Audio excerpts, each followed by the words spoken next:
कभी तुमने सुना है जब जंगल सांस लेता है?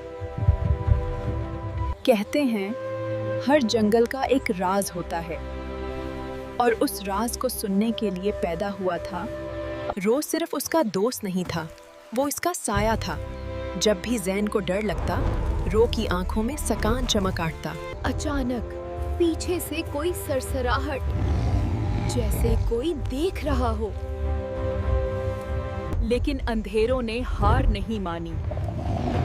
धुंध में से वही साए दोबारा उभरने लगे। ज़ैन ने गहरी सांस ली। मैं डरूंगा नहीं, उसने खुद से कहा, और फिर एक कदम आगे बढ़ा। फिर सामने रोशनी की एक नदी बहने लगी। ज़ैन ने महसूस किया जैसे उम्मीद बह रही हो। दरख्तों से अचानक एक सब्ज़ तोता नीचे उतरा।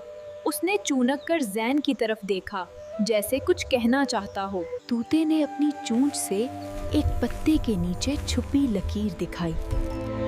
वो एक नक्शा था गई। रो ने आसमान की तरफ देखा और ज़ैन ने सर हिलाया। अब वो जंगल के अंदर मजीद गहराई में बढ़ने लगे। जंगल के दरख्तों ने अपना रंग बदल लिया, जैसे वो देख रहे हों कि ज़ैन वाकई बहादुर है या नहीं।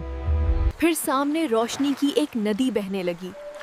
ज़ैन ने महसूस किया जैसे उम्मीद बह रही हो। अचानक साए गरज कर हंसने लगे। तुम बच्चा हो, तुम कुछ नहीं बदल सकते। ज़ैन ने रो की आंखों में देखा। वहाँ डर नहीं, यकीन था, और यही दोस्ती उनकी ताकत बन गई। दरख्त की आवाज गूंजी, क्या तुम फितरत की हिफाजत का वादा निभाओगे? ज़ैन ने आंखें बंद की और सर झुका दिया। लेकिन ज़ैन के दिल में रोशनी जाग उठी। रो ने धाड़ मारी, रोशनी फैल गई और अंधेरे तहलील होने लगे। सुबह का सूरज उभरा। जंगल ने सांस ली। हर पत्ते पर चमक, जैसे खुशी का पैगाम हो। ज़ैन ने दरख्त की तरफ देखा और धीरे से कहा, मैं वादा निभाऊंगा हमेशा। और उस दिन से जंगल ने ज़ैन को अपना मुहाफिज मान लिया।